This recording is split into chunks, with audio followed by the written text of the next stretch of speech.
الحمد لله رب العالمين والصلاة والسلام على رسول الله وعلى آله وصحبه أجمعين أما بعد فقد قال الله تعالى في القرآن الكريم والفرقان المجيد أعوذ بالله من الشيطان الرجيم بسم الله الرحمن الرحيم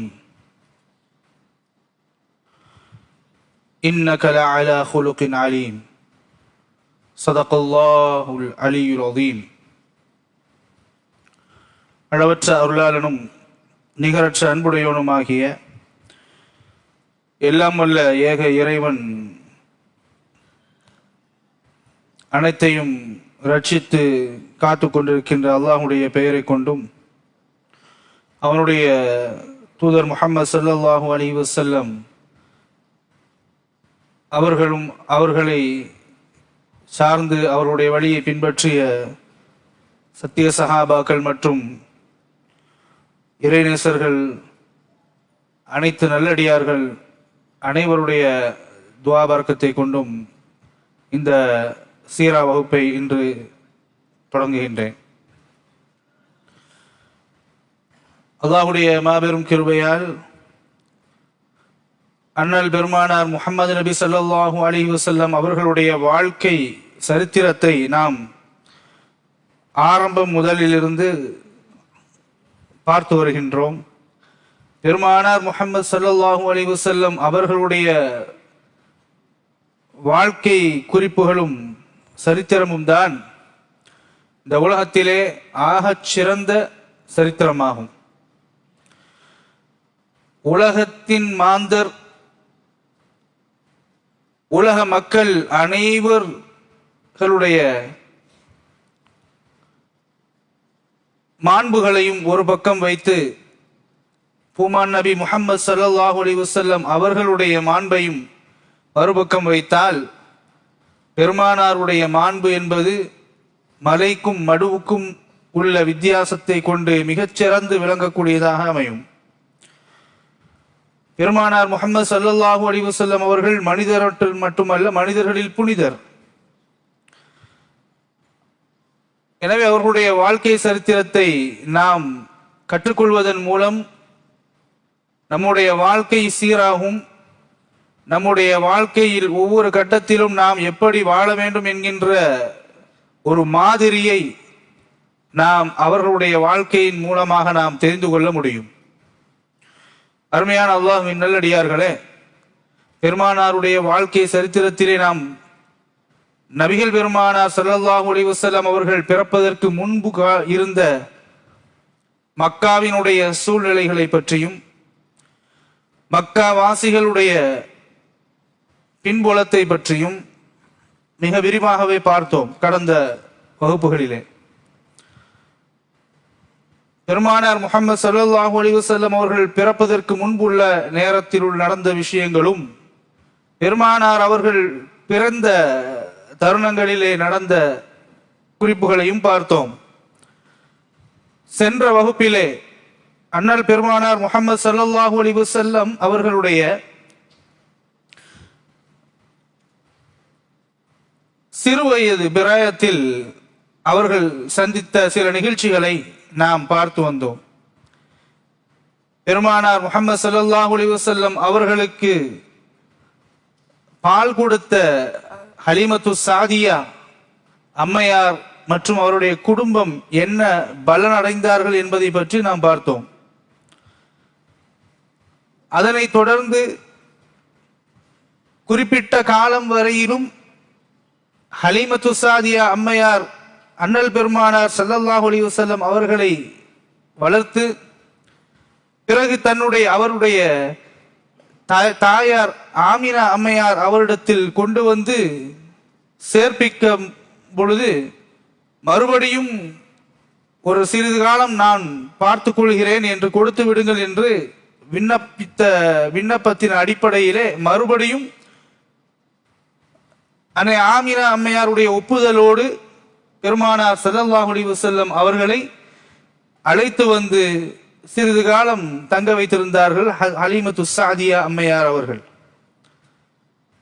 இந்த நேரத்தில் நடந்த சம்பவம் தான் பெருமானார் விளையாடி கொண்டிருந்த சமயத்திலே ஹஜ்ரத் ஜிப்ரீல் அலைஹிஸ்ஸலாம் வானவ தலைவர் இறங்கி வந்து நபிகள் பெருமானார் ஸல்லல்லாஹு அலைஹி வஸல்லம் அவர்களுடைய இருதயத்தை பிளந்து அதை உள்ளே இருந்த இதயத்தை எடுத்து ஜம்சம் நீரிலே தங்க தட்டில் வைத்து ஜம்சம் நீரை ஊற்றி கழுவி அங்கிருந்து கசடுகளை வெளியெடுத்து விட்டு மறுபடியும் உள்ளே வைத்து பெருமானார் ஸல்லல்லாஹு அலைஹி வஸல்லம் அவர்களை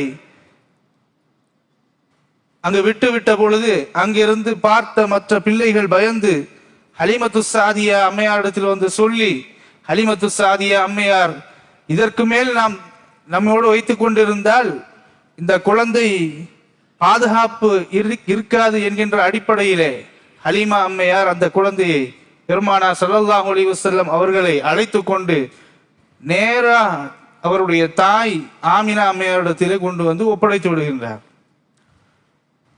இதற்கு மேல் நான் வைத்துக் கொண்டிருந்தால் அந்த குழந்தைக்கு பாதிப்பு ஏற்பட்டு விடுமோ என்று நான் அஞ்சுகிறேன், பயப்படுகிறேன். எனவே நீங்க கொண்டு போய் நான் உங்ககிட்ட கொண்டு வந்து விட்டுறேன், நீங்க பார்த்துக்கோங்க அப்படின்னு சொல்லி ஒப்படைத்து விடுகிறார்கள்.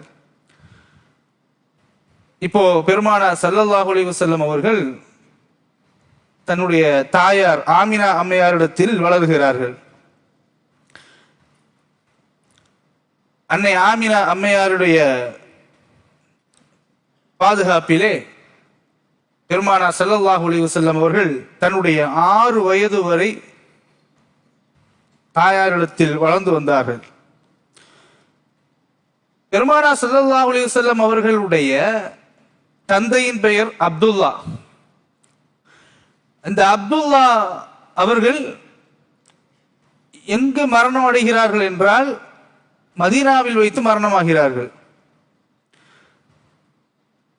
நபிகள் நாயகம் ஸல்லல்லாஹு அலைஹி வஸல்லம் அவர்கள் பிறப்பதற்கு முன்னரே தந்தை அப்துல்லா அவர்கள் மரணமாகி விடுகிறார்கள். வரலாற்றில் எழுதுகிறார்கள், அப்துல்லா அவர்களை மதீனாவிற்கு பேரித்தங்கனிகள் வாங்குவதற்காக அவருடைய தந்தை அனுப்பியதும் மதீனாவில் வைத்து நோய்வாய்ப்பட்டு இறந்து விடுகிறார் என்று சில வரலாற்று ஆசிரியர்கள் எழுதுகிறார்கள். இன்னும் சில வரலாற்று ஆசிரியர்கள் அப்துல்லா அவர்கள் ஷாம் தேசத்திற்கு சென்று வியாபாரம் நிமித்தமாக சென்ற சமயத்திலே வருகின்ற வழியிலே மதீனாவில் வைத்து நோய்வாய்ப்பட்டு மதீனாவிலே இறந்து விடுகிறார் என்ற குறிப்பையும் எழுதியிருக்கிறார்கள். ஆக பெருமானார் ஸல்லல்லாஹு அலைஹி வஸல்லம் அவர்களுடைய அருமை தந்தை அப்துல்லா அவர்கள் மதீனாவிலே வைத்து வஃபாத்தாகி அங்கே அடக்கம் பெற்றிருக்கிறார்கள். இப்போ மக்காவிலே அன்னை ஆமினா அம்மையாருடைய கட்டுப்பாட்டிலே பெருமானார் ஸல்லல்லாஹு அலைஹி வஸல்லம் அவர்கள் இருக்கின்ற பொழுது திடீரென்று ஆமினா அம்மையார் அவர்களுக்கு தன்னுடைய கணவருடைய கபருக்கு சென்று வர வேண்டும், ஜியாரத்திற்கு போக வேண்டும் என்று ஒரு ஆசை ஏற்படுகிறது.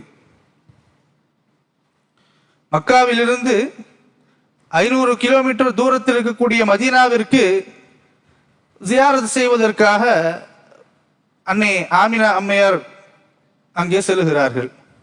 தன்னுடைய மகனை, அருமை மகன் முஹம்மது ஸல்லல்லாஹு அலைஹி வஸல்லம் அவர்களை ஒரு கையில் பிடித்துக்கொண்டு தன்னுடைய உதவி பெண்மணியான உம்மு ஐமன் அவர்களையும் அழைத்து கொண்டு பொறுப்பாளராக அப்துல் முத்தலிப், பெருமானார் ஸல்லல்லாஹு அலைஹி வஸல்லம் அவருடைய அத்தாவுடைய அத்தா, அவரையும் அழைத்து கொண்டு மதீனாவிற்கு புறப்படுகிறார்கள். அப்துல்லா அவர்கள் ரசூலுல்லாஹி ஸல்லல்லாஹு அலைஹி வஸல்லம் அவருடைய தந்தை அப்துல்லா மரணித்த தருணத்திலே ஒரு சின்ன ஆட்டு மந்தையையும் ஆடுகளுடைய கூட்டத்தையும்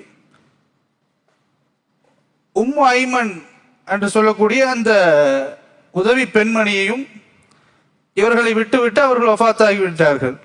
பெருசா ஒன்றும் வைத்து விட்டுலாம் போகல. இப்ப இந்த உம்மு ஐமனோடு அழைத்து கொண்டுதான் ஆமினா அம்மையார் ரசூலுல்லாஹ்வுடைய பாட்டனார் அப்துல் முத்தலிப் அவர்கள், பெருமானார் முஹம்மது ஸல்லல்லாஹு அலைஹி வஸல்லம் அவர்கள் சிறுபிள்ளை, இப்படி 4 பேருமாக போகிறார்கள் மதீனாவிற்கு சென்று விட்டு மதீனாவிற்கு அங்கேயே ஒரு மாதம் நிம்மதியாக தங்குகிறார்கள். மனசு நிம்மதி அடைவதற்காக அங்கே தங்குகிறார்கள். தங்கிவிட்டு சொந்த பந்தங்களை எல்லாம் பார்த்துட்டு திரும்ப அங்கிருந்து திரும்பி வருகின்ற வழியில்தான் அன்னை ஆமினா அம்மையார் அவர்களுக்கு அபுவா அப்படின்னு சொல்லக்கூடிய ஒரு இடம் வருகிறது. அந்த இடத்தில் கொஞ்சம் தங்கி இருக்கிறாங்க. இந்த மாதிரி இங்க ரோட்ல எல்லாம் ரெஹாத் அங்கங்க இருக்கு இல்லையா, இளைப்பாறுவதற்காக. அதுபோல மக்காவிலே ஒரு சில மர நிழல்கள் அல்லது அங்கே பயணம் செல்பவர்கள் ஒரு இடத்தில் களைப்பாறுவதற்காக அல்லது உணவு அருந்துவதற்காக அமரக்கூடிய அல்லது தங்கக்கூடிய சில இடங்களும் இருந்து வந்தன.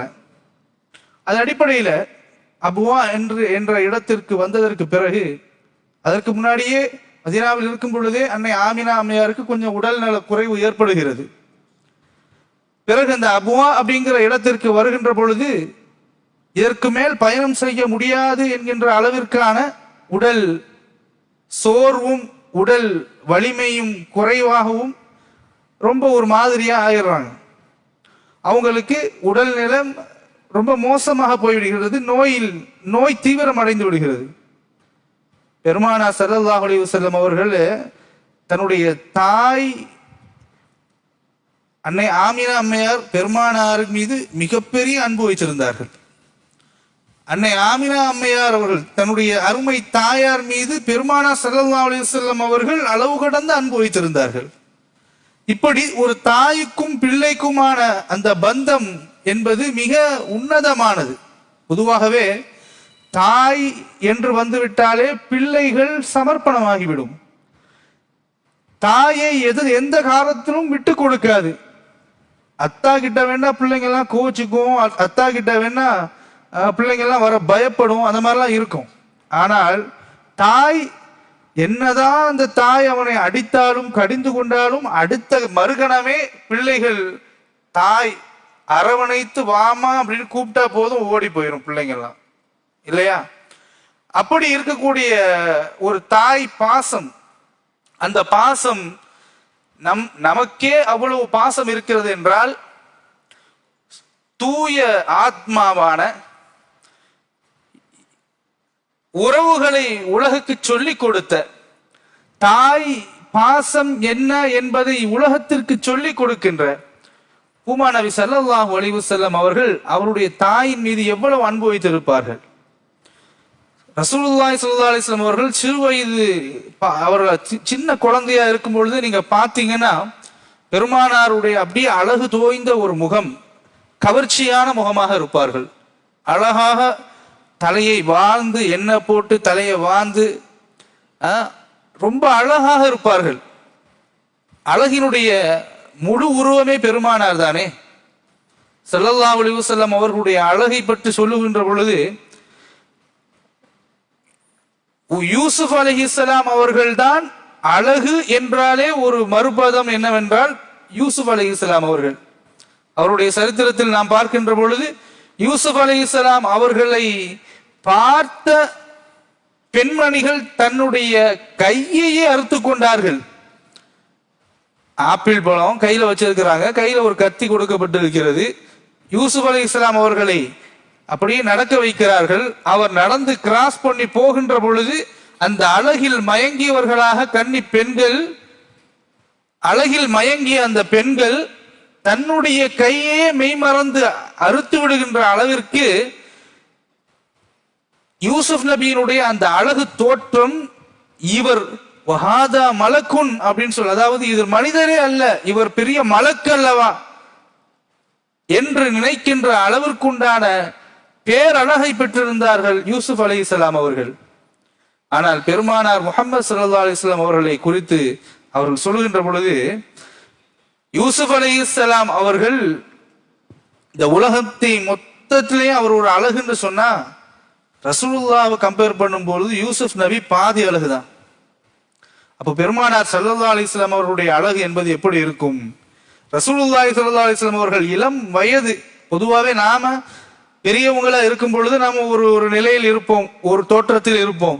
ஆனா நாம சின்ன குழந்தையா இருக்கும் பொழுது நம்ம எவ்வளவு அழகா இருந்திருப்போம். பொதுவாக குழந்தைகள் என்றாலே அழகுதானே. சின்ன குழந்தைகள், சிறு வயது பிராயத்தில் இருக்கக்கூடிய பிள்ளைகளை பார்க்கின்ற பொழுது அந்த குழந்தைகளுடைய அழகு என்பது பொதுவாகவே அதிகமாக இருக்கும். பெருமானார் ஸல்லல்லாஹு அலைஹி வஸல்லம் அவர்களும் இப்படிதான், ரொம்ப நீட்டா இருப்பாங்க. ரொம்ப அழகா வாழ்ந்து, தலையெல்லாம் வாழ்ந்து, எண்ணெய் போட்டு ரொம்ப அழகா தன்னுடைய தாயோடு இருக்கின்ற காரணத்தினால் தாய் குழந்தையை அவ்வளவு அழகா வச்சு பார்த்திருப்பாங்க. அப்படி தாய் மீது அளவு கடந்த அன்பு வைத்திருந்தவர்கள் பெருமானார் ஸல்லல்லாஹு அலைஹி வஸல்லம் அவர்கள் தாய்க்கு உடல்நிலை மோசமாகிறது என்று சொன்னவுடன், தெரிந்தவுடன் பெருமானாருக்கு கவலை தாங்க முடியல.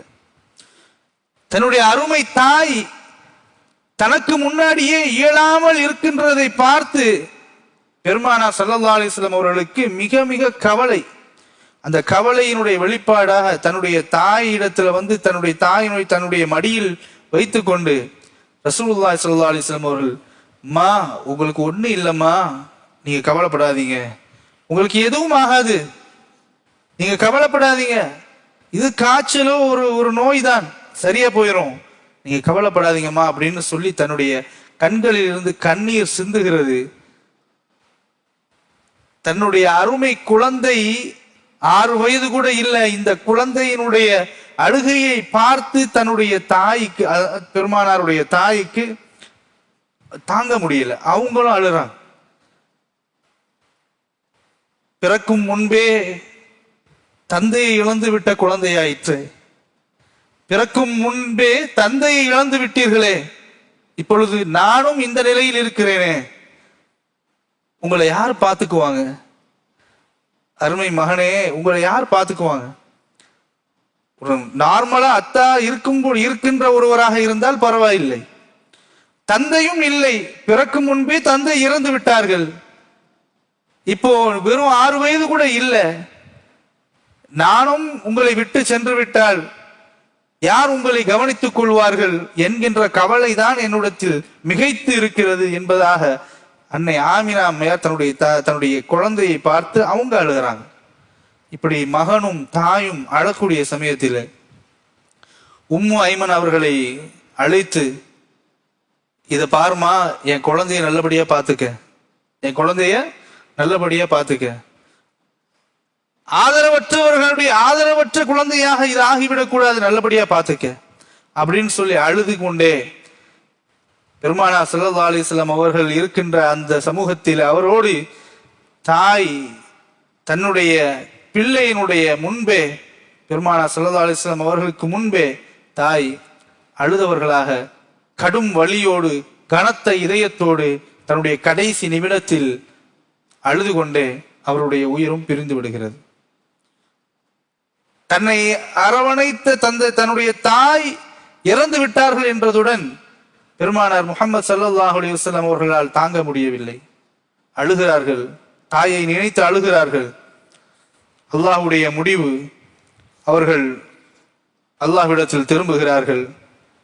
பிறகு ரசூலுல்லாஹி ஸல்லல்லாஹு அலைஹி வஸல்லம் அவர்களை அழைத்து கொண்டு பாட்டனார் அப்துல் முத்தலிப் அவர்கள் உம்மு ஐமன் அவர்களையும் அழைத்துக் கொண்டு மறுபடியும் மக்காவிற்கு வருகிறார்கள். மக்காவிற்கு வரக்கூடிய சமயத்திலே எல்லாரும் பார்க்கிறாங்க, இந்த குழந்தைக்கு தாயும் இழந்து விட்டார்கள், தந்தையும் இழந்து விட்டார்களே அப்படின்ற ஒரு பரிதாபத்தோடு மக்கள் பெருமானார் ஸல்லல்லாஹு அலைஹி வஸல்லம் அவர்களை பார்க்கிறார்கள். அழகான குழந்தை, சின்ன வயசுலேயே தந்தையும் தாயையும் இழந்து விட்டார்கள். ஆனாலும் அப்துல் முத்தலிப் அவர்கள் தன்னுடைய பேர குழந்தையாக இருந்தாலும் தன் குழந்தைகளை காட்டிலும் அப்துல் முத்தலிப் அவர்களுக்கு நிறைய குழந்தை, அதுல ஒண்ணுதான் அப்துல்லா, ரசூலுல்லாஹ்வுடைய தந்தை. பெருமானாருடைய அந்த தந்தை இறந்ததற்கு பிறகு அப்துல் முத்தலிப் அவர்கள் பொறுப்பெடுத்துக் கொள்கிறார்கள். இந்த முஹம்மது ரசூலுல்லாஹி ஸல்லல்லாஹு அலைஹி வஸல்லம் அவர்களை நான் பார்த்து கொள்கிறேன், இந்த குழந்தையை நான் கண்கலங்காம பார்த்துக்கிறேன் அப்படின்னு சொல்லி பெருமானாரை அவர்கள் பொறுப்பெடுத்துக் கொண்டு ரொம்ப பாசத்தை பொழிந்து வளர்க்கிறார்கள். தாயும் தந்தையும் இல்லை என்கின்ற அந்த கவலையே வந்துவிடக் கூடாது, அந்த குறையே தெரிந்துவிடக் கூடாது என்று பெருமானாரை மனமாற அகம் மகிழ பெருமானார் ஸல்லல்லாஹு அலைஹி வஸல்லம் அவர்களை பார்த்து கொள்கிறார்கள். ரசூலுல்லாஹ் அப்துல் முத்தலிப் அவர்கள் எங்கெங்கெல்லாம் போறாங்களோ ரசூலுல்லாஹ் கூடயே போவாங்க. சின்ன குழந்தையா அப்துல் முத்தலிப் என்னென்ன சொல்றாங்களோ அதையெல்லாம் ரசூலுல்லாஹ் செய்வாங்க. இத்தனைக்கும் ரசூலுல்லாஹி ஸல்லல்லாஹு அலைஹி வஸல்லம் அவர்கள் ரொம்ப உதவியாக இருந்தார்கள் அப்துல் முத்தலிப். ஏன்னா அவர் வயசானவர், ரொம்ப வயசு முதிர்ந்தவர், பழுத்த தலைமுடியும் தாடியும் பழுத்தவர்களாக, மிக வயது முதிர்ந்தவர்களாக இருந்து வந்தார்கள். பேரர் அப்துல் முத்தலிப், அதாவது அப்துல் முத்தலிப் அவர்களுடைய பேரர் ரசூலுல்லாஹி ஸல்லல்லாஹு அலைஹி வஸல்லம் அவர்கள் அந்த தாத்தாவுக்கு அத்தாவுக்கு என்னென்ன செய்யணுமோ அந்த பணிவிடை எல்லாம் செய்வாங்க. தண்ணி எடுத்து வைக்கணுமா வைப்பாங்க, உணவு கொண்டு போய் வைக்கணுமா வைப்பாங்க, அவருக்கு என்னென்ன உதவிகள் செய்யணுமோ எல்லாம் செய்து வந்தார்கள். இதனாலேயே அந்த மற்ற குழந்தைகளை காட்டிலும் பெருமானார் ஸல்லல்லாஹு அலைஹி வஸல்லம் அவர்கள் இயற்கையாகவே இயல்பாகவே ஆரம்பம் முதலிலிருந்தே ஒரு பொறுப்புள்ளவர்களாகவே வளர்ந்து வந்தார்கள். அத்தா அம்மா எல்லாம் செல்லம்லாம் இருந்துச்சுன்னா பொறுப்பு கொஞ்சம் லேட்டா தான் வரும். ஆனா ரசூலுல்லாஹி ஸல்லல்லாஹு அலைஹி வஸல்லம் அவர்கள் இயல்பாகவே பொறுப்புணர்வு உடையவர்களாகவே வளர்ந்து வந்தார்கள். அப்துல் முத்தலிப் அவர்கள் காபால, அப்துல் முத்தலிப் அவர்கள் காபாவுக்கு எல்லாம் அவர் ஒரு பொறுப்பாளர் இல்லையா?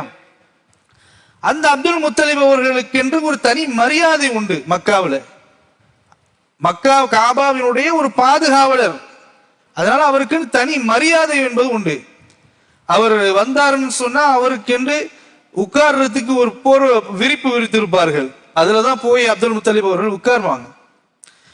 அந்த விரிப்பை சுற்றிலும் அப்துல் முத்தலிப் அவர்களுடைய குழந்தைகள், பிள்ளைகள் எல்லாம் அதாவது இளைஞர் பருவத்தில் இருக்கக்கூடியவர்கள், அப்துல் முத்தலிபினுடைய மகன்கள்லாம் சூழ்ந்து உட்கார்ந்து இருப்பார்கள். அந்த விரிப்பை சுற்றிலும் உட்கார்ந்து இருப்பார்கள். ரசூலுல்லாஹி ஸல்லல்லாஹு அலைஹி வஸல்லம் அவர்கள் என்ன செய்வாங்களாம், சின்ன பிள்ளையா அப்படியே வருவாங்களாம், வந்து அந்த போர்வையில போய் உட்காருவாங்களாம். அப்போ உடனே அப்துல் முத்தலிபுடைய பிள்ளைகள்லாம் என்ன செய்வாங்கன்னா, எப்பா முகமது இங்கெல்லாம் வரக்கூடாது, இங்க உட்காரக்கூடாது, அங்க வெளியே போங்க அப்படின்னு சொல்லி தடுக்கின்ற பொழுது அப்துல் முத்தலிப் அவர்கள் சொல்வார்களாம், என்னுடைய மகனுடைய பிள்ளை, என்னுடைய பேர குழந்தையை விட்டுருங்க, என் பேர குழந்தை அவர் நினைச்சது போல விளையாடட்டும், நினைச்ச மாதிரி வரட்டும் போகட்டும், அவர் பிற்காலத்தில் ஒரு மிகப்பெரிய ஒரு ஆளுமையாக வருவார், அவர் பெரிய பரக்கத்தான ஒரு குழந்தை, அவருக்கென்று ஒரு தனித்தன்மை உண்டு என்று சொல்லி முஹம்மது ஸல்லல்லாஹு அலைஹி வஸல்லம் அவர்களுக்கு பேராதரவாக, ரசூலுல்லாஹி ஸல்லல்லாஹு அலைஹி வஸல்லம் அவர்களுக்கு பேராதரவாக அப்துல் முத்தலிப் அவர்கள் ஒரு அரணாகவே இருந்து வந்தார்கள். ரசூலுல்லாஹி ஸல்லல்லாஹு அலைஹி வஸல்லம் அவர்களுக்கு 8 வயது அடைகின்ற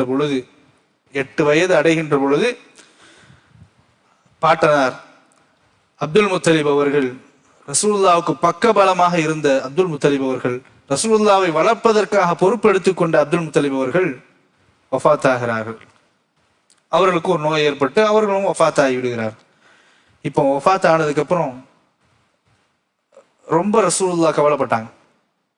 ஆனா அப்துல் முத்தலிப் அவர்கள் என்ன செஞ்சாங்க தெரியுமா, வஃபாத்தாவதற்கு மரண படுக்கையில் இருக்கின்ற பொழுதே தன்னுடைய மகன்களில் ஒருவரான அபு தாலிப் அவர்களை அழைத்து, அபு தாலிப்னா யாரு, ரசூலுல்லாஹி ஸல்லல்லாஹு அலைஹி வஸல்லம் அவருடைய அத்தாவுடைய அண்ணன், அதாவது பெரியத்தா, அபு தாலிப் அவர்களை அழைத்து, அந்த அபு தாலிப் யாருன்னு சொன்னா அலி ரலியல்லாஹு அன்ஹு இருக்கிறாங்க இல்லையா, அந்த அலி ரலியல்லாஹு அன்ஹுடைய வாப்பா,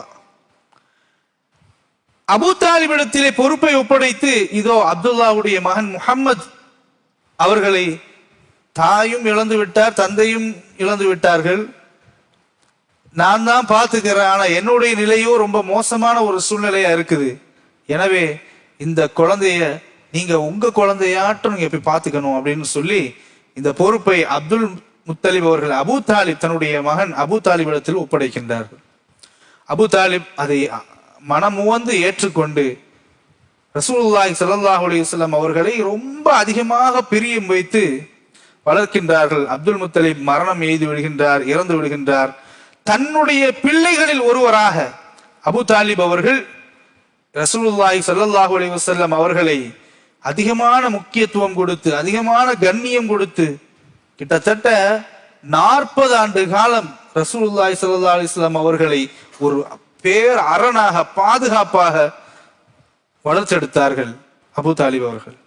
ரசூலுல்லாவை வளர்க்கின்ற இந்த காலகட்டங்களிலே மிகப்பெரிய எதிர்ப்புகள் வந்தது. என்னைக்கு ரசூலுல்லா தீனுல் இஸ்லாத்தை மக்களுக்கு சொல்ல முற்பட்டார்களோ அப்பொழுதிலிருந்து குறைஷிகளுடைய சொல்லனா துன்பங்கள், குறைஷிகளுடைய தாக்குதல், பிரஷர் அபு தாலிப் அவர்களுக்கு இருந்து கொண்டே இருந்தது. அபு தாலிப் அவர்களை வந்து வந்து மிரட்டிட்டு போகக்கூடிய ஒரு சூழ்நிலை. இன்னும் எத்தனையோ முறை குறைஷி தலைவர்கள் எல்லாம் சேர்ந்து வந்து ரசூலுல்லாவுடைய விஷயத்தை ஒரு முடிவெடுக்க வேண்டும், ரசூலுல்லாவை இப்படி பண்ணணும் அப்படி பண்ணணும், வாயை அடக்கி வைக்க சொல்லணும், அவர் பிரச்சாரம் பண்ணக்கூடாது என்றெல்லாம் சொல்லி அபு தாலிப் அவர்களிடத்தில் வந்து கொடைச்சல் கொடுத்து கொண்டே இருந்தார்கள். இத்தனையும் தாங்கி கொண்டு என் சகோதரனின் மகன் முஹம்மது அவர்களை நான் பாதுகாப்பேன், அவருக்கு எல்லா விதத்திலும் பக்கபலமாக துணையாக நான் இருப்பேன் என்று ஒரு நாள் 2 நாள் அல்ல, 1 வருடம் 2 வருடம் அல்ல, 40 வருட காலம் பாதுகாப்பாக இருந்ததன் காரணத்தினால் எல்லா மக்களிடைய வெறுப்பையும் அவர்கள் சம்பாதிக்கக்கூடிய ஒரு சூழ்நிலை ஏற்பட்டது. ரசூலுல்லா சின்ன குழந்தையா இருக்கிறாங்க. அபு தாலிப் அவர்கள் ரசூலுல்லாவை பக்கபலமா பார்த்து கொண்டு வருகிறார்கள். ஆனா அபு தாலிப் அவர்களுக்கும் அப்துல் முத்தலிப் அவர்கள் இறந்ததற்கு பிறகு அபு தாலிப் அவர்களுக்கு என்று ஒரு மரியாதையும் ஒரு அந்தஸ்தும் அந்த மக்களிடத்தில் அதிகமானது. மக்காவுடைய அந்த ரசூலுல்லாவுடைய அந்த வம்சம்தான், அந்த பரம்பரை மக்காவையும் காபாவையும் காக்கக்கூடிய ஒரு பணியை செய்து கொண்டிருந்தார்கள். அதனால அந்த ஊருக்கே ஒரு முன்மாதிரியாக ரசூலுல்லாவுடைய அந்த குடும்பம் இருந்தது. அபு தாலிப் அவரிடத்தில் மிக முக்கியமான அந்தஸ்துடையவர்களாக அந்த இடத்துல இருந்தாங்க. ஏதாவது ஒரு பிரச்சனைனா கூட அபு தாலிப் அவர்களை அழைத்து ஒரு மஷூரா கேட்கக்கூடிய ஒரு சூழல் அங்கே இருந்தது. திடீர்னு ஒரு காலம் ஏற்பட்டது, பயங்கரமான பஞ்ச காலம். மக்கா முழுக்க சரியான பஞ்சம், மழையே இல்லை, சுத்தமா பயங்கரமான வெயில், உணவு பொருட்கள் எல்லாம் தீர்ந்து விட்டன, மக்கள் கடும் துன்பத்தில் கஷ்டப்பட்டு கொண்டிருக்கக்கூடிய ஒரு சூழல், மழையே இல்லை. அப்படிங்கும் பொழுது அபு தாலிப் இடத்துல மக்கள் எல்லாம் வர்றாங்க. வந்து அபு தாலிப் அவர்களே, நீங்க தான் நம்ம இடத்துல ரொம்ப கண்ணியமானவங்க, நீங்க இறைவனிடத்துல பிரார்த்தனை செய்தீர்கள் என்றால் இறைவன் அதை செவியேற்பான். அன்னைக்கு அல்லாஹ் அப்படின்ற ஒரு கான்செப்ட் இருந்துச்சு, அல்லாஹ்ட்ட கேட்கணும் அப்படின்றது. ஆனாலும் சிலையை வணங்கி கொண்டிருந்தார்கள். அதுதான் அல்லாஹ் இணை வைப்பவர்களாக அவர்களை கருதினான். இணை வைப்பது என்று என்ன? ரசூல் அல்லாஹுக்கு இணையாக மற்ற சிலைகளும் மற்ற தெய்வங்களும் உண்டு அப்படின்றதுதான்.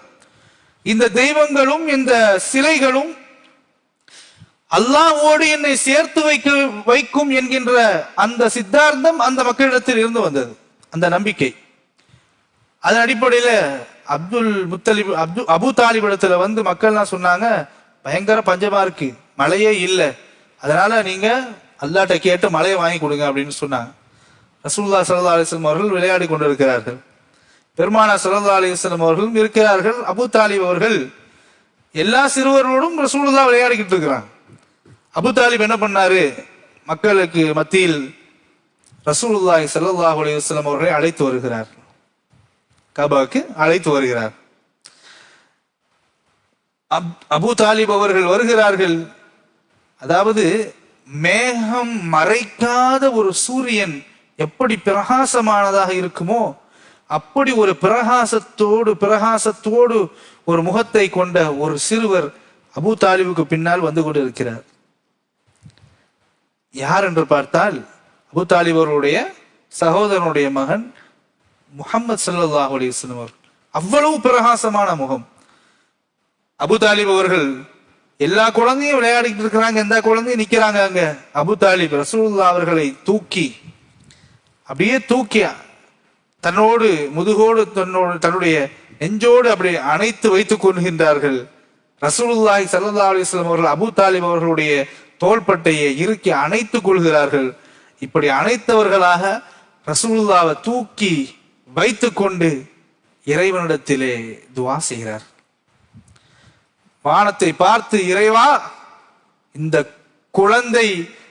குழந்தையினுடைய மேன்மையின் பொருட்டால், இந்த குழந்தையினுடைய திருமுகத்தின் பொருட்டால் இறைவா எங்களுக்கு மழையை பொழிய வைப்பாயாக அப்படின்னு துஆ கேட்கிறான்.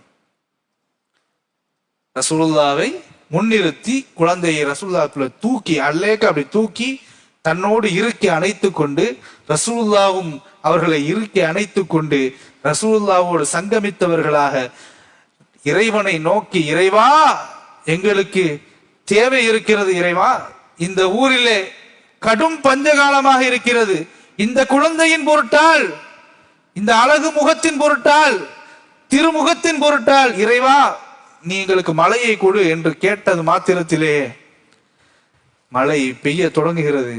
மேகங்கள் அங்கும் இங்குமாக, மிகப்பெரிய ஒரு அதிசயம். துவா கேட்டதும் மேகங்கள் அங்கும் இங்குமாக அலைந்து நேரம் ஒரு இடத்தில் ஒன்று கூடுகிறது. மேகம் கூடி இடி இடிக்கிறது, மின்னல் அடிக்கிறது. திடீரென்று அந்த வெதர் வானிலையே மாறி அங்கு மிகப்பெரிய மழை உண்டாகிறது. அந்த மழையில் பெய்த அந்த மழையின் காரணத்தினால் மக்காவில் உள்ள மக்காவில் இருந்த வீடுகளும் தெருக்களும் கால்வாய்களும் கணவாய்களும் மிகப்பெரிய வெள்ள பெருக்கெடுத்து தண்ணீர் ஓடியது, மக்காவை பசுமையாக மாறியது என்று வரலாற்றிலே எழுதுகிறார்கள். ரசூலுல்லாஹி ஸல்லல்லாஹு அலைஹி வஸல்லம் அவர்கள் பரக்கத்தானவர்கள். ரசூலுல்லாஹ்வை நீங்கள் வைத்து நீங்கள் இறைவனிடத்தில் துஆ கேட்கின்ற பொழுது அந்த துஆ கபூலாகாமல் இருக்காது. அதனாலதான் ரசூலுல்லாஹ்வை முன்னிறுத்தி தான் நாம சாதாரணமா துஆ கேட்கிறோம்.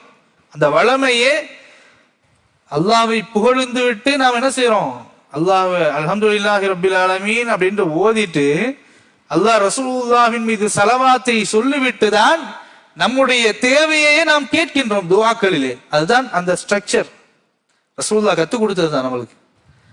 இந்த உம்மத்திற்கு நபிகள் நாயகம் ஸல்லல்லாஹு அலைஹி வஸல்லம் அவர்கள் மிகப்பெரிய அருட்கொடை. ஒவ்வொரு வக்து தொழுகையிலும் சரி, அது அல்லாத காலகட்டத்திலும் சரி, என்னுடைய பெயரை கொண்டு நீங்கள் துஆ கேளுங்கள், அதுதான் கபூலாகும் என்று துஆவினுடைய அதமை பெருமானார் ஸல்லல்லாஹு அலைஹி வஸல்லம் அவர்கள் நமக்கு கற்றுக் கொடுத்திருக்கிறார்கள். அதனாலதான் நம்ம ஸலவாத் ஓதி தான் துஆவை கேட்போம், நமக்கு தேவையானது. அதே மாதிரி ஸலவாத்தை சொல்லிதான் நாம் துஆவை முடிப்போம். அதை முடித்ததற்கு பிறகு அல்லாஹ்வை புகழ்ந்து ஒரு கம்ப்ளீட் பேக்கேஜாக துஆ எப்படி அமைந்திருக்கிறது என்றால் ரசூலுல்லாஹ்வை மையப்படுத்தி ரசூலுல்லாஹ்வை வைத்து கேட்டால் அந்த துஆ கபூலாகும் என்பது நிதர்சனமான ஒரு உண்மை. பெருமானார் ஸல்லல்லாஹு அலைஹி வஸல்லம் அவர்கள் இப்படி சிறு வயதில் அபூ தாலிப் அவர்களோடு இருக்கிறார்கள். அப்பொழுது ஒரு 11 வயது இருக்கும் அல்லது 12 வயது இருக்கும் ரசூலுல்லாஹ்வுக்கு.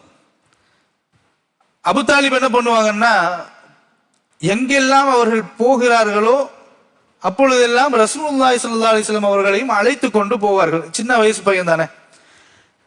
வியாபாரத்துக்கு போனாலும் ரசூலுல்லாஹ்வை அழைத்து கொண்டு போவார்கள். ரசூலுல்லாஹ்வை கூட கூட்டிக்கிட்டு போனோன்னு சொன்னா 4 விஷயம் அந்த பிள்ளைக்கும் தெரிய வரும். வியாபாரம் எப்படி பண்றது கொள்றது எல்லாம் தெரிய வரும். ஒன்று. இரண்டாவது காரணம் என்னன்னு சொன்னா, பெருமானார் ஸல்லல்லாஹு அலைஹி வஸல்லம் அவர்களை அழைத்து கொண்டு சென்றால் வியாபார கூட்டத்தில் செல்கின்ற பொழுது, வியாபாரத்தில் நம்ம வியாபார கூட்டத்துக்கு எல்லாரும் கையில லக்கேஜ் வச்சிருப்போம்ல, கையில லக்கேஜ் கொண்டுட்டு தானே போவாங்க. அந்த உடைமைகளை பாதுகாப்பாக பார்த்துக் கொள்வதற்கு ஒரு ஆள் தேவைப்படும் இல்லையா? நம்ம வெளியூருக்கு போறோம், இப்ப நம்ம எங்கெல்லாம் போற இடத்துல லாக்கர்ல வச்சு பூட்டிக்குவோம், எல்லாம் செய்வோம்னு வைங்க. ஆனா பாதுகாப்பாக நம்முடைய லக்கேஜ்களை, நம்முடைய உடைமைகளை, பொருட்களை பாதுகாக்க வேண்டும் என்றால் ஒரு ஆள் பொறுப்பா ஒரு இடத்துல இருக்கணும். அப்ப ரசூலுல்லாஹ் ஓரளவு சின்ன வயசு தான். ஆனாலும் அந்த ஒரு சின்ன வயசுலையும் ரசூலுல்லாஹ் ரொம்ப அமானிதத்தை பேணக்கூடியவர்களாக, மற்றவர்களுடைய நம்பி ஒரு பொருளை ஒப்படைத்தால் அதை கண்ணும் கருத்துமாக பார்க்கக்கூடிய ஒரு உன்னத தன்மை, உண்மைத்தன்மை, ட்ரஸ்ட் ஒர்த்தின்னு சொல்லுவாங்க ஆங்கிலத்துல. அப்படிப்பட்ட நம்பிக்கையாளராக பெருமானார் ஸல்லல்லாஹு அலைஹி வஸல்லம் அவர்கள் இருந்ததன் காரணத்தினால் எல்லா மக்களும் நபியை கூட்டிட்டு போகணும்னு ஆசைப்படுவாங்க. அதே நேரத்தில் நபியை தன்னிடத்தில் ரசூலுல்லாஹ் இடத்தில் அந்த பொருட்களை ஒப்படைத்து விட்டு ரொம்ப நிம்மதியா போய் அவங்க வியாபாரத்துல அல்லது போற இடங்களுக்கு போயிட்டு வந்துகிட்டு இருப்பாங்க. இப்படி ரசூலுல்லாஹி ஸல்லல்லாஹு அலைஹி வஸல்லம் அவர்கள் பக்க பலமாக, துணையாக, அத்தா அம்மா விட்டுட்டு போயிட்டாங்க, ஒரு பாரமாக ஒரு குழந்தை இருக்குது இதை வளர்க்குறோம், அது நமக்கு நம்ம சோறு போடுறோம், பாரமாக இருக்குது அப்படின்னு நினைக்க முடியாத அளவிற்கு ரசூலுல்லாஹ் தன்னை யார் யாரெல்லாம் பராமரித்தார்களோ அவர்களுக்கு உபகாரமாக வாழ்ந்து வந்தார்கள். ரசூலுல்லாஹ் சின்ன வயசுதான், ஆனா சிந்தனையும் அவருடைய தெளிவும் மற்றவர்களுக்கு நாம எந்த விதத்திலையும் பாரம் கொடுத்து விடக் கூடாது என்று ரசூலுல்லாஹி ஸல்லல்லாஹு அலைஹி வஸல்லம் அவர்கள் உதவியும் சரி, சும்மா இருக்கிற விளையாட்டு அங்க இல்லை, உதவியாகவே இருந்து வந்தார்கள். இப்படித்தான் ஒரு தடவை என்ன செய்யறாங்க, அபூ தாலிப் அவர்கள் ஒரு பயண கூட்டத்தோடு நீண்ட தூரம் ஷாமுக்கு பயணம் செல்கிறார்கள். ஷாம் என்றால் சிரியா. பயணம் செல்கிறார்கள். அப்ப பயணம் செல்லும் பொழுது ரசூலுல்லாஹி ஸல்லல்லாஹு அலைஹி வஸல்லம் அவர்களையும் தன்னோடு அழைத்து கொண்டு போகிறார்கள். காரணம் சொல்லிட்டேன், 2 காரணம். ரசூலுல்லாஹ்வை அவருக்கும் ஏதாவது ஒரு பெனிஃபிட் கிடைக்கும், அதாவது நல்ல விதமா வியாபாரத்தை தெரிந்து கொள்வார் என்கின்ற ஒரு காரணம். 2வது, நம்முடைய உடைமைகளை பொறுப்பாக பார்த்து கொள்ளக்கூடிய ஒரு சிறுவன். அதனால ரசூலுல்லாஹி ஸல்லல்லாஹு அலைஹி வஸல்லம் அவர்களை அந்த கூட்டம் அழைத்து கொண்டு செல்கிறார்கள். ஷாம் தேசம் சிரியாவிற்கு மதீனாவிலிருந்து போறாங்க, மக்காவிலிருந்து போறாங்க.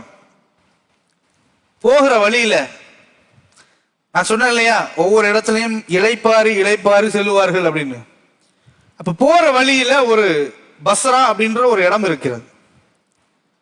அந்த இடத்துல பாத்தீங்கன்னு சொன்னா எல்லாரும் தங்கிட்டு போற அளவுக்கு உண்டான ஒரு மர நிழல் அல்லது ஒரு இடம் அங்க இருக்கிறது. அந்த இடத்துல ரெஸ்ட் எடுத்துட்டு தான் போவாங்க, அது அவருடைய வழக்கமாக இருந்து வந்தது. அந்த இடம் எப்படிப்பட்ட இடம் அப்படின்னு சொன்னா, ஒரு பகுதி, அந்த பகுதியிலிருந்து அங்கேருந்து கொஞ்சம் தூரத்துல நீங்க அப்படி பார்த்தோன்னு சொன்னா அங்க ஒரு மேடு மாதிரி, அதாவது மலை மோடு, ஒரு குன்று என்று வைத்துக் கொள்ளுங்கள். ஒரு மலை முகடு மாதிரி ஒன்று இருந்துச்சு. அந்த மலை முகடுக்கு மேல ஒரு ஒரு ஒரு ஆலயம் ஒன்று, சிறிய ஆலயம் அல்லது ஒரு சிறிய குடிசைன்னு வைத்துக் கொள்ளுங்கள். அப்படி ஒரு இடம் இருந்துச்சு. அந்த இடத்துல யார் இருந்தார்னு சொன்னா, வேத ஞானங்கள் அறிந்த, தௌராத்து இஞ்சிலு இதையெல்லாம் கரைச்சி குடிச்ச ஒரு பாதிரியார் இருந்தார். அவருடைய பேர் என்னன்னு சொன்னா பஹீரா அப்படின்னு சொல்லுவாங்க. பஹீரா, அவருடைய பேர் என்ன? பஹீரா. இது வரலாற்றில் மிக முக்கியமான ஒரு நிகழ்வு இது. அந்த பஹீரா அப்படின்றவர் எப்படின்னு சொன்னா, எப்பவுமே தியானத்துலதான் இருப்பார். அவர் யாரையும் பெருசா கண்டுகொள்ள மாட்டார். யார் வந்தாலும் போனாலும் அவர் பாட்டுக்கு அவர் அங்கேதான் இருப்பாரு. பொதுவா அந்த காலத்துல இந்த துறவிகள், இவரை போன்ற ஒரு ஃபாதிரியார், துறவிகள் இவர்களை பார்த்தால் அவரிடத்துல போய் ஒரு ஆசீர்வாதம் வாங்கணும், அவரிடத்துல போய் நம்ம சந்திக்கணும் அப்படின்ற ஒரு எண்ணம் இருக்கும் எல்லாத்துக்கும். அது இந்த மக்காவாசிகளுக்கும் அந்த எண்ணம் இருந்தது. ஏன்னா அந்த பஹீரா அப்படின்றவர் வேத ஞானங்கள் எல்லாம் தெரிந்தவர், தௌராத்தை பத்தி எல்லாம் தெரிந்தவர். அதனால அவரை எப்படியாவது பார்க்கணுமே. ஆனா அவரு கொஞ்சம் கூட சட்டை பண்றது இல்லை, அவர் யாரையும் பார்ப்பதற்கு இறங்கியெல்லாம் வரமாட்டாரு. அவர் அங்கேயே உட்கார்ந்து இருந்து தியானம் செய்வதுதான் அவருடைய வேலை. ஒவ்வொரு முறையும் அப்படித்தான் நடக்கும். இவர்கள் எல்லாம் அவரை பார்க்க வேண்டும் என்று எண்ணுவார்கள், ஆனால் அவரை பார்க்க முடியாது. இவங்க அப்படியே இருந்துட்டு போயிருவாங்க. 2 நாள் 1 நாள் இருந்துட்டு அப்படியே அங்கிருந்து கிளம்பி போயிருவாங்க வியாபாரத்துக்கு. இந்த தடவை பெருமானார் ஸல்லல்லாஹு அலைஹி வஸல்லம் அவர்களை அழைத்து கொண்டு இந்த வியாபார கூட்டம் அந்த பஸ்ரா என்ற இடத்தில் அமர்ந்து இருக்கிறார்கள்.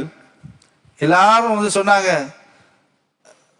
முஹம்மது நீங்க என்ன பண்ணுங்க, இந்த எல்லாருடைய பொருட்களையும் பார்த்து கொள்ளுங்க அப்படின்னு சொல்லி எல்லா உடைமைகளையும் வைத்து விட்டு ரசூலுல்லாவை அங்க வச்சுட்டு அவங்க வேலைகளை பார்த்துக்கிட்டு இருக்கிறாங்க. ரசூலுல்லாவும் பொறுப்பா அதை பார்த்துக்கிட்டு இருக்கிறாங்க. பார்த்தா ஒரு முறை கூட கீழே இறங்கி வராத பஹீரா அங்கிருந்து ரசூலுல்லாஹி ஸல்லல்லாஹு அலைஹி வஸல்லம் அவர்கள் அந்த கூட்டத்தை நோக்கி வருகிறார்கள். வந்தவர், சரி நீங்களாம் எங்கேருந்து வர்றீங்க? நாங்கெல்லாம் மக்காவிலிருந்து வரோம், பயண கூட்டம். உங்களெல்லாம் பார்க்கறதே பெரிய அபூர்வம், உங்களை பார்க்கறதே எங்களுக்கு கிடைத்த பெரிய பாக்கியம், அதனால ரொம்ப சந்தோஷம் அப்படின்னு சொல்லி எல்லாரும் அங்கலாய்த்துக் கொள்கிறார்கள், சந்தோஷப்பட்டுக் கொள்கிறார்கள். அவரை பார்த்து பூரிப்படைந்து விடுகிறார்கள். அப்போ பஹீரா வந்து நேரம் வந்து அவர் என்ன சொன்னாரு, சரி இன்னைக்கோ நீங்க எல்லாரும் என்ன செய்யணும், என்னுடைய பீடத்துக்கு வரணும், என்னுடைய வீட்டுக்கு வரணும், அந்த ஆலயத்துக்கு வந்து நீங்க எல்லாரும் உணவு அருந்த வேண்டும், உங்க எல்லாருக்கும் விருந்து நான் தரணும், அதுதான் என்னுடைய ஆசை அப்படின்னு சொன்ன உடனே இவங்களுக்குலாம் ரொம்ப ஆச்சரியம். இவரை பார்த்தாலே போதும்னு நம்ம எல்லாம் நினைக்கிறோம், ஆனா அவர் நம்மளை விருந்துக்கே கூப்பிடுறாரு அப்படின்னு எல்லாருக்கும் சரியான ஆர்வத்துல ஓகே ஓகே நாங்கெல்லாம் வர்றோம் அப்படின்னு சொல்லிட்டாங்க.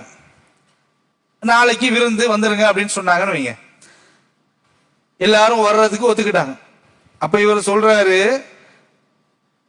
இங்க இருக்கிற எல்லாரும் வந்துடணும், சரியா, ஒரு ஆள் கூட மிஸ் ஆக கூடாது, எல்லாரும் வந்துடணும் அப்படின்னு சொன்ன உடனே ஓ எல்லாரும் வந்துடுறோம் அப்படி சொல்லிட்டு போயிட்டார். போனதுக்கு அப்புறம் இவங்க யோசிக்கிறாங்க, அட எல்லாரையும் கூப்பிட்டு இருக்கிறாரு, எல்லாரும் அங்க நம்ம போய்விட்டால் நம்ம பொருட்கள் எல்லாம் யார் பார்த்துக்குவா, நம்மகிட்ட இருக்கிற பொருட்கள் தவாட இந்த பேக் எல்லாத்தையும் யார் பார்த்துக்கொள்வார். அப்போ எல்லாரும் சொல்றாங்க, ஒருமித்த கருத்தோடு எல்லாரும் என்ன சொன்னாங்க, இருக்கிறதுலயே நம்பிக்கையான ஒருத்தர் யார் இருக்கிறார் அப்படின்னு சொன்னா முகம்மது தான் இருக்கிறார். அவருக்கு சின்ன குழந்தை தான், சின்ன பிள்ளை தான், நம்ம வேண்டாம் அவரை இங்க வச்சுட்டு நம்ம போய் விருந்தெல்லாம் முடிச்சுட்டு அவருக்கு ஏதாவது வேண்டாம் கொஞ்சம் கொண்டு சாப்பாடு கொண்டு வந்து கொடுப்போம் அப்படின்னு சொல்லி, விருந்தே யாருக்கு, விருந்தே ரசூலுல்லாவுக்கு தான், ரசூலுல்லாவை கூப்பிட வேண்டும் என்றுதான் அவர் சூசமா எல்லாரும் வந்துடணும், ஒரு ஆள் கூட மிஸ் ஆக கூடாதுன்னு சொல்லிட்டு போயிருக்கிறார்.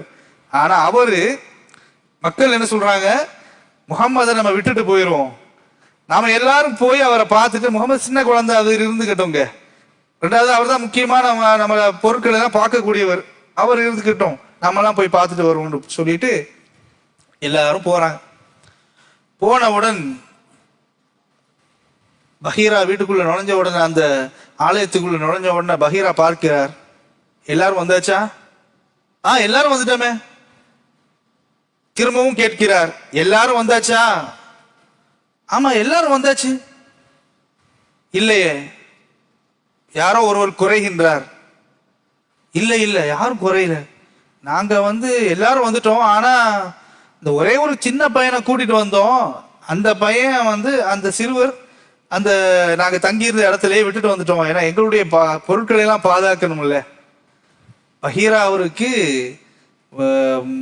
கோபம் வருகிறது, ஏன்னா நிகழ்ச்சி இந்த ஏற்பாடே அவருக்காகத்தான், முஹம்மது ரசூலுல்லாவை கொண்டு வர வேண்டும் என்றுதான். உடனே சொல்லுகின்றார், ஏன் யாரை விட்டுட்டு வந்தீங்க, அந்த முகமதுக்கு சிறுவனை விட்டது. அப்படியா, இல்லை அவரையும் அழைத்து வர வேண்டும், அவரையும் வர சொல்லுங்க. ரசூலுல்லாஹி ஸல்லல்லாஹு அலைஹி வஸல்லம் அவர்கள் வருகிறார்கள். பெருமானார் ஸல்லல்லாஹு அலைஹி வஸல்லம் அவர்கள் வருகின்ற பொழுது அந்த பஹீரா ரசூலுல்லாஹ்வுடைய அந்த வருகையை கண்கொட்டாமல் கண் சிமிட்டாமல் பார்த்து கொண்டிருந்தார்கள்.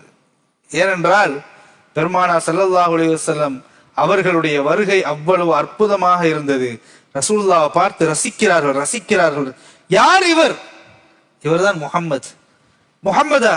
இவருடைய பொறுப்பாளி யார்? இவருடைய அத்தா யாருன்னு முதல்ல கேட்கிறாங்க.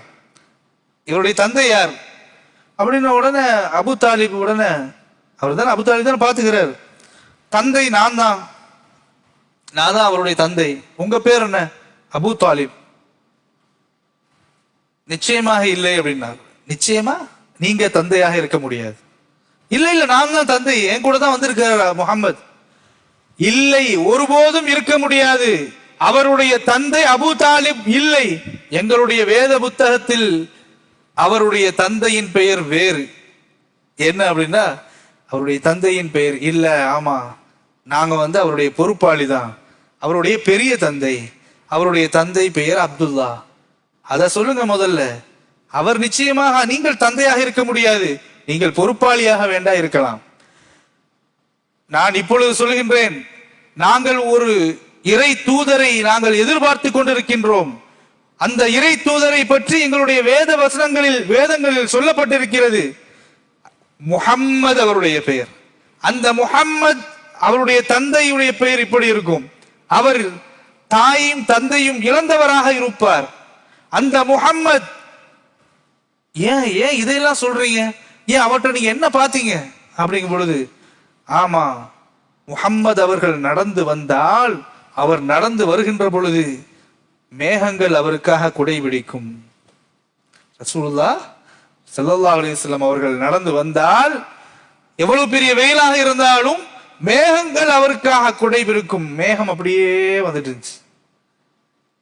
கற்களும் மரங்களும் சிரம்பணியும் இறை தூதருக்காகத்தான் அது செய்யும், வேற யாருக்காகவும் செய்யாது. எனவே நான் இவற்றை வைத்து, அந்த அலாமத்துகளை அடையாளங்களை வைத்து நாங்கள் புரிந்து கொண்டோம், இவர்தான் நாங்கள் எதிர்பார்த்து கொண்டிருந்த காத்திருந்த நபியாக இருக்கிறார். இந்த நபி இப்பொழுது இளம் வயதில் இருக்கிறார். இவர் வளர்ந்ததற்கு பிறகு ஒரு மிகப்பெரிய ஒரு புரட்சியை ஏற்பட இருக்கிறது. இது உலகத்திற்கு முழுவதற்கும் அருட்கொடையாக நபியாக இவர் இருப்பார். உங்களுக்கு மட்டும் எங்களுக்கு மட்டுமல்ல, உலகம் முழுவதுமாக இவர் நபியாக இருப்பார் என்கின்ற நற்செய்தியை சொல்லிவிட்டு, இவர் தயவு செஞ்சு பத்திரமா கூட்டிட்டு போங்க. எங்க போறீங்க? நாங்க ஷாமுக்கு போயிட்டு இருக்கிறோம். ஏன்?